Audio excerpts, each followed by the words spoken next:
Hello friend, आज हम आपको गीता के 7वें अध्याय का महत्व हिंदी में सुनाने जा रहे हैं। तो चलिए शुरू करते हैं। पितृपक्ष में गीता के 7वें महत्व का अध्याय का श्रवण करने से पितृ अत्यंत प्रसन्न होते हैं, सुख समृद्धि का आशीर्वाद देते हैं, साथ ही सभी मनोकामनाओं को पूर्ण करते हैं। भगवान शिव कहते हैं, पार्वती अब मैं तुम्हें 7वें अध्याय का महत्व सुनाता हूँ, जिसे सुनकर कानों में अमृत राशि भर जाती है। पाटलिपुत्र नामक एक दुर्गम नगर है, जिसका गोपुर द्वार बहुत ऊंचा है। उस नगर में शंकुर नामक एक ब्राह्मण रहता था। उसने वैश्यवृत्ति का आश्रय लेकर बहुत धन कमाया, किंतु ना तो कभी पितरों का तर्पण किया और देवताओं का पूजन। वह धनोपार्जन में तत्पर होकर राजाओं को ही भोजन दिया करता था। एक समय की बात है, उस ब्राह्मण ने अपना चौथा विवाह करने के लिए पुत्रों और बंधुओं के साथ यात्रा की। मार्ग में आधी रात के समय जब वह सो रहा था, एक सर्प ने कहीं से आकर उसको काट लिया। उसके काटते ही ऐसी अवस्था हो गई, मणि मंत्र औषधि आदि से भी उसकी प्राणों की रक्षा न हो पाई। तत्पश्चात कुछ ही क्षणों में उसके प्राण पखेरु उड़ गए। फिर बहुत समय के बाद वह प्रेत योनि में उत्पन्न हुआ। उसका चित्त धन की वासना में बंधा था।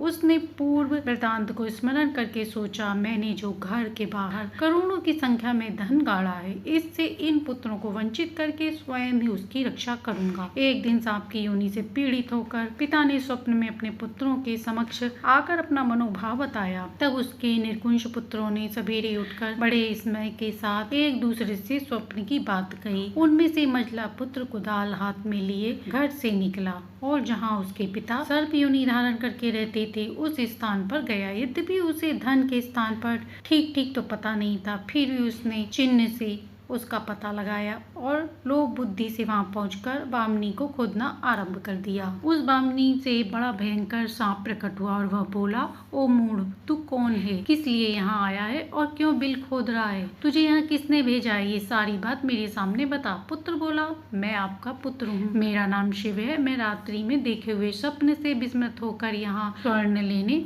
आया हूँ। पुत्र की वाणी सुनकर वह सांप हंसता हुआ उच्च स्वर से इस प्रकार स्पष्ट वचन में बोला, यदि तू मेरा पुत्र है तो मुझे शीघ्र ही बंधन से मुक्त कर। मैं पूर्व जन्म के गाड़े हुए धन के ही लिए सर्प योनि में उत्पन्न हुआ हूँ। पुत्र ने पूछा, पिताजी आपकी मुक्ति कैसे होगी? इसका उपाय मुझे बताइए, क्योंकि मैं इस रात में सब कुछ छोड़कर आपके पास आया हूँ। पिता ने कहा, बेटा, गीता के अमृत में 7वें अध्याय को छोड़कर मुझे मुक्त करने में तीर्थ दान तप यज्ञ भी सर्वथा समर्थ नहीं है। केवल गीता का 7वां अध्याय ही प्राणियों के जरा मृत्यु आदि दुखों को दूर करने वाला है। पुत्र, मेरे श्राद्ध के दिन 7वें अध्याय का पाठ करने वाले ब्राह्मण को श्रद्धा पूर्वक बुलाकर भोजन कराओ, इससे निसंदेह मेरी मुक्ति हो जाएगी। वत्स, अपनी शक्ति के अनुसार पूर्ण श्रद्धा के साथ वेद विद्या में प्रवीण अन्य ब्राह्मणों को भी भोजन कराना। सर्प योनि में पड़े हुए पिता के ये वचन सुनकर सभी पुत्रों ने उनकी आज्ञा अनुसार तथा उनसे भी अधिक किया। तब शंकुर्ण ने अपना सर्प शरीर त्याग कर दिव्य देह धारण किया और सारा धन पुत्रों के अधीन कर दिया। पिता ने करोड़ों की संख्या में जो धन बांट कर दिया था, उससे वे सदाचारी पुत्र बहुत प्रसन्न हुए। उनकी बुद्धि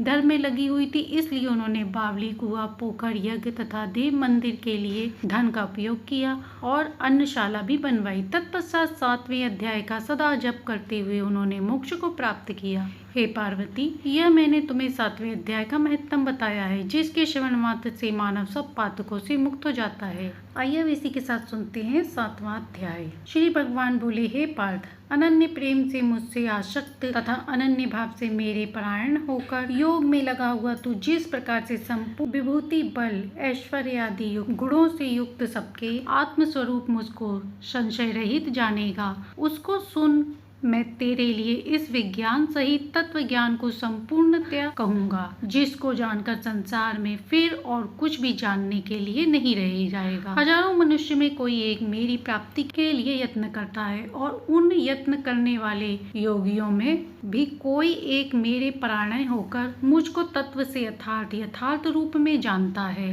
पृथ्वी, जल, अग्नि, वायु, आकाश, मन, बुद्धि, अहंकार भी इस प्रकार 8 प्रकार से विभाजित मेरी प्रकृति है। यह 8 प्रकार के भेद वाली तो अप्सरा अर्थात मेरी जड़ प्रकृति है और मैं महाबाहु इससे दूसरी को, इससे यह संपूर्ण जगत धारण किया है। मेरी जीव रूपा परा अर्थात चेतन प्रकृति जान। हे अर्जुन, तू ऐसा समझ कि संपूर्ण भूत इन दोनों प्रकृतियों से ही उत्पन्न होने वाले हैं और मैं संपूर्ण जगत का प्रभाव तथा प्रलय हूँ, अर्थात संपूर्ण जगत का मूल कारण हूँ। हे धनंजय, मुझसे भिन्न दूसरा कोई भी परम कारण नहीं। ये संपूर्ण जगत सूत्र में सूत्र के मणियों के सदृश मुझ में गुथा हुआ है। हे अर्जुन, मैं जल में रस हूँ, चंद्रमा और सूर्य में प्रकाश हूँ, संपूर्ण वेदों में ओमकार हूँ, आकाश में शब्द और पुरुषों में पुरुषोत्तम हूँ। मैं पृथ्वी में पवित्र गंध और अग्नि में तेज हूँ तथा संपूर्ण भूतों में उनका जीवन हूँ और तपस्वियों में तप हूँ। हे अर्जुन, तू संपूर्ण भूतों का सनातन बीज मुझको ही जान। मैं बुद्धिमानों की बुद्धि और तेजस्वियों का तेज हूँ।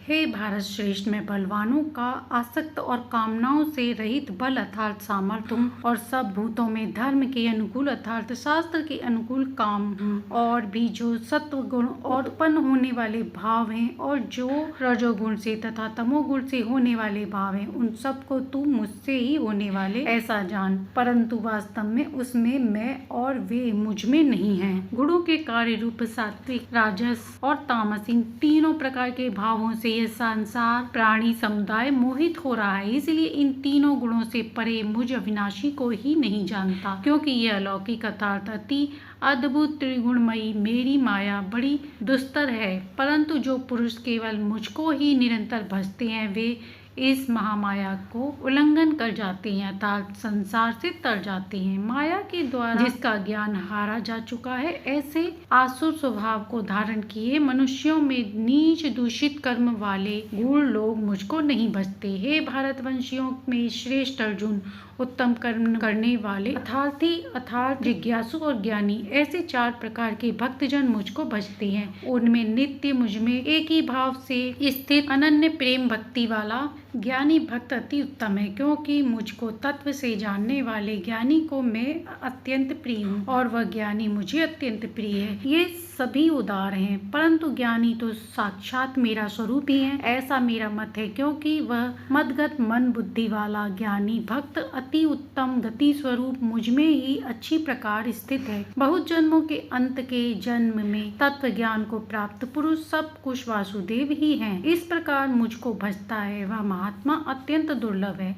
उन भोगों की कामना द्वारा जिनका ज्ञान हारा जा चुका है, वे लोग अपने स्वभाव से प्रेरित होकर उस नियमों को धारण करके अन्य देवताओं को भजते हैं अर्थात पूजते हैं। जो सकाम भक्त जिस देवता के स्वरूप को श्रद्धा से पूजन चाहता है, उस भक्त की श्रद्धा को मैं उसी देवता के प्रति स्थिर करता हूँ। वह पुरुष उस श्रद्धा से युक्त होकर उस देवता का पूजन करता है और उस देवता से मेरे द्वारा ही विधान किए हुए इन इच्छित भोगों को निसंदेह प्राप्त करता है। परंतु उन अल्प बुद्धि वालों को वह फल नाशवान है तथा वे देवताओं को पूजने वाले देवताओं को प्राप्त होते हैं और मेरे भक्त चाहे जैसे ही भजे, अंत में वे मुझको ही प्राप्त होते हैं। बुद्धिहीन पुरुष मेरे अनुत्तम अविनाशी परम भाव को न जानते हुए मन इंद्रियों से परे मुझ सच्चिदानंद परमात्मा को मनुष्य की भांति जन्म कर व्यक्ति भाव को प्राप्त हुआ मानते हैं।